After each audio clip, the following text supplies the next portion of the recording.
Je vous le disais en titre, c'était le grand jour ce vendredi pour ces jeunes en formation professionnelle. Ils avaient rendez-vous à l'Institut des métiers de Clermont pour la sélection des meilleurs apprentis de France, un concours dont la finale nationale aura lieu à Lyon début juin. Reportage Stéphane Transo et Stéphanie Vino. C'est une bulle de minutie, de délicatesse, dans laquelle Mia et Justine, dans leurs domaines respectifs, ont choisi de se glisser. L'esthétique pour l'une, la coiffure pour l'autre, vient un même chemin, celui de l'apprentissage. Depuis que je suis en CE2, je veux faire ça, voilà, et avec l'esthétique. Parce que c'est un métier au contact, j'aime bien le contact client. Faire ressentir du bien-être à la personne et de s'occuper d'elle. Le matin, épreuve artistique sur mannequin pour Justine. Et c'est terminé. Donc, les jurys, composés d'enseignants et de professionnels, sont attentifs aux moindres gestes. Du côté de Mia, les 3 heures épilation et maquillage passent comme une flèche. C'est son premier concours. Ça nous aide pour l'avenir, ça nous fait une expérience en plus et je trouve ça super.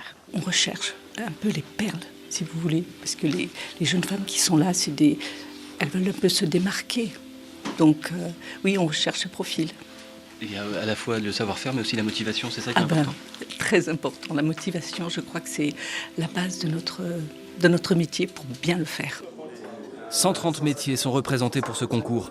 Pour certains, la sélection se fait sur pièces exposées, charpente, plomberie, tapisserie, aéronautique. Un musée éphémère où l'on croise des symboles d'excellence. Col tricolore ou médaille, ce sont d'anciens meilleurs ouvriers de France. Comme Gilles, venu superviser et encourager la relève. On a prouvé à un moment notre savoir-faire. On doit le transmettre à ces jeunes. Et il y a des jeunes, quand on voit des travaux comme ça, qui ont de l'or dans les mains. Et là, il faut les pousser à aller plus loin encore. Plus de 6000 candidats participent en France à ces sélections. Seuls quelques-uns iront en finale à Lyon. Tous, par contre, auront contribué à valoriser leur savoir-faire. Invitée de ce journal, Barbara Sonnery-Cotet, bonsoir. Bonsoir. Vous êtes présidente des meilleurs ouvriers de France dans le Puy-de-Dôme. Exactement. Vous êtes meilleur ouvrier de France vous-même, d'ailleurs, en esthétique. Vous avez participé au jury aujourd'hui donc, de ces apprentis. Est-ce qu'ils ont été bons aujourd'hui? Ils ont été très bons. Ouais. On a beaucoup de médaillés d'or et qui vont représenter l'Auvergne au national et on est très fiers. Ils seront combien? Je ne les ai pas comptés, je vais vous dire, mais à mon avis, ils étaient bien une douzaine à monter à Lyon. Ils vont monter à Lyon. Ils vont monter à Lyon. Ouais. Quels sont vos critères de sélection? Qu'est-ce qui fait un bon apprenti?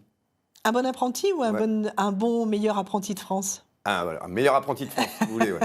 Alors, un bon meilleur apprenti de France, il faut qu'il ait de la dextérité dans le travail. Il faut qu'on voit qu'il aime ce qu'il fait et qu'il montre son savoir-faire.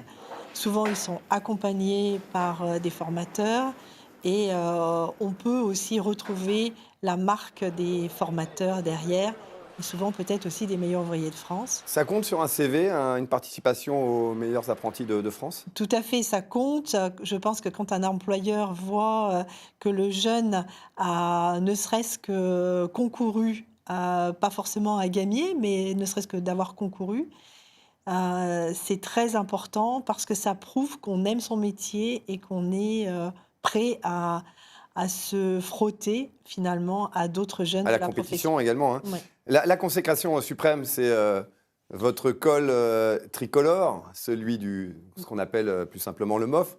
On pense toujours à la cuisine quand on pense au MOF. Oui. Il y a quand même 130 métiers. Il y en a pour tous les goûts, pour tous les secteurs finalement. Exactement. C'est vrai que les meilleurs ouvriers de France en alimentaire sont souvent mis en avant, mais tous les métiers manuels en fait peuvent être meilleurs ouvriers de France, et ça faut pas l'oublier. Il y a juste en fait qu'on n'est pas assez mis en lumière, et je pense que c'est bien aussi aujourd'hui de pouvoir le faire. Vous êtes 18 dans le Puy-de-Dôme. Nous sommes 18 dans le Puy-de-Dôme. Dans tous les métiers, là encore. Dans tous les métiers, nous sommes 3 femmes.